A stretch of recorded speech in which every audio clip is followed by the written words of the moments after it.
you looking for a fun project to do at the house this weekend? Well, we have found one for you. I'm so excited to introduce you to our next guest. This is Laura here. She is the owner of Shabby Shack located in Land O'Lakes, and this is an awesome store that we're inside of. Lots of antiques and collectibles, and I love to hear, kind of pick your brain on how your creative brain kind of puts things together. You're going to show us this morning how to make these awesome signs out of stuff that may just be laying in your house, right, Laura? Absolutely, absolutely. Things that you'll find in your garage, underneath your kitchen sink, garage sales, thrift shops, really anywhere. You just have to be looking for it to see it. Well, and I was going to say, how do you kind of train your mind to look at these cool things that have turned into letters? Correct. Does it take a little bit of time to train your brain to think that way? You do. You have to think a little bit out of the box because not every letter is exactly in certain tools. So sometimes you might have to put a couple things together and really just visualize and realize that it doesn't have to be perfect. That's the key. That's the key. Nobody's as critical of your own work as you are.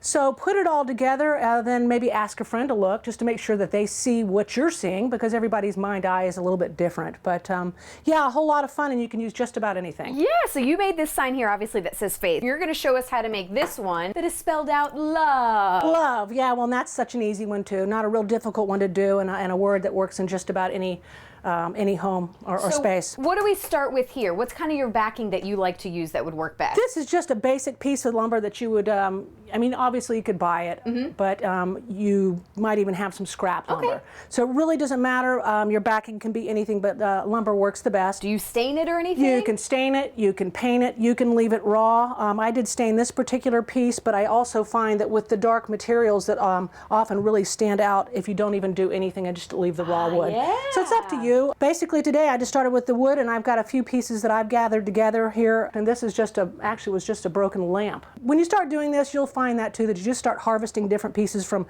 anything. So maybe think twice before you throw something out. You did say space could be a problem. Make sure you have some space to store some things. Now, you did mention tools. What tools do you need to put this together? All we're going to need is a cordless drill today, a pair of pliers, and then I've got some wire. It's a 16 gauge wire. Once again, I just got it from a home improvement store. So it really doesn't take a lot of tools. It doesn't take a lot of know-how. It just takes the willingness to go for it. Okay. Now, these are all metal, though, so essentially how hard are these to put in? Metal and wood, for the most part. I use some leather.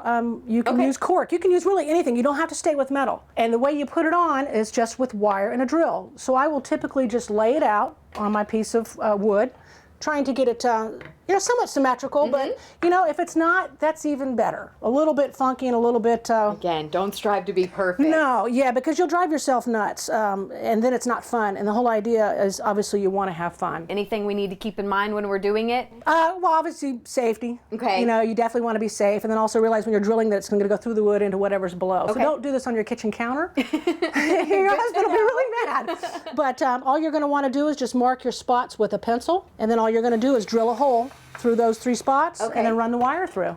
Awesome. Sounds easy enough. It really is. It really is. And then to hang it up, any ideas or just your typical picture hanger. The same thing, home improvement, 2 screws, just got the little jagged edge, put it on the middle, and just hang it right up. Well, I'm so glad that I met you, Laura. You're going to be my new friend. I'm going to be calling you all the time. I have this idea. How can we make this work? So just give me a special word. Any special word, and you can do it. Well, as we close here, if people want to come and find out where your store is located and the hours, what's the easiest way to do that? 4312 Land O'Lakes Boulevard, and our hours are Tuesday through Saturday, 10 to 5. Come on down anytime. We have a little bit of everything and a whole lot of nothing. I love it. I love it. Laura, thank you so much.